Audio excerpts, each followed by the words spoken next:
Hello बच्चों, let's see the question. The question is can a body have energy without having momentum.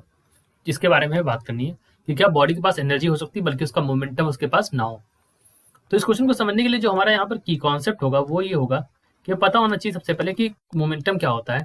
So momentum यानी यहाँ पर हम बात करेंगे लीनियर मोमेंटम के बारे में। That is p is equal to m v. ठीक है, एम हमारा यहाँ पर क्या है, एम हमारा मास है। ठीक है, और वी हमारी यहाँ पर वी इज योर वेलोसिटी। ठीक। अच्छा, एनर्जी के टर्म्स के बारे में बात करें तो एनर्जी यहाँ पर आप देख सकते हैं। एनर्जी अगर बेसिकली बात करें तो एक तो होती है काइनेटिक एनर्जी, एक होती है potential energy. So potential energy U is equal to क्या होता है, m g h. Kinetic energy क्या होता है, that is equal to half m v square. ठीक। अब यहाँ पर समझिएगा थोड़ा सा, मैंने यहाँ पर सिर्फ यही दो प्रकार की एनर्जी बताई। अभी मैं इसको समझाता हूँ। देखिए क्या होता है, कुछ कंडीशन लेते हैं। मान लीजिए बॉडी ग्रेविटी फील्ड में हम बात करें। So in gravity field in gravity field. ठीक। जो बॉडी होती है उसकी जो वेलोसिटी है वो जीरो है। वेलोसिटी क्या होती है बॉडी की, जीरो होती है। वेलोसिटी इज जीरो, क्योंकि बॉडी मूव नहीं करी तो उसकी स्पीड भी क्या है, स्पीड इज ऑल्सो जीरो। ठीक है, लेकिन वहां पर बॉडी के पास क्या होगा, पोटेंशियल एनर्जी होगी। But the body has potential energy. मैं इसको शॉर्ट में पीई लिख रहा हूं। ठीक है, अब इसको समझाना पड़ेगा। इसको समझने के लिए मैं एक एग्जांपल लेता हूं। मान लीजिए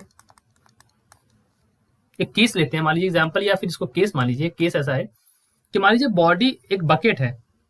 ठीक है, क्या है, एक बकेट है, a bucket of water, a bucket of water. अब इसको आपने क्या किया, इसको आपने ऐसा किया है कि एच हाइट से रखा है from the surface of the ground.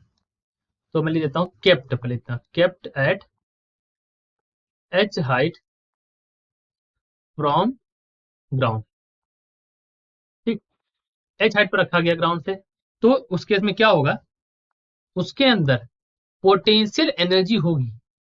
Potential energy that is U is equal to m g h, ऐसे नोट करते हैं। U is equal to m g h वहां पर होगा। But since it is stationary, क्योंकि ये मूव नहीं कर रही है, तो स्टेशनरी होने का मतलब यहां पर क्या है, वेलोसिटी जीरो हो जाएगी। It has zero momentum. तो यहां पर अगर आप देखें इस केस में, तो मोमेंटम तो है नहीं यहां पर, लेकिन पोटेंशियल एनर्जी उसके पास है। तो हम कह सकते हैं यस, यस, फिर वही कि a body have energy without having momentum. बिना मोमेंटम हुए यहां पर एनर्जी बॉडी के पास हो सकती है। ठीक है, so this is our solution. I hope you understood it well. Best of luck.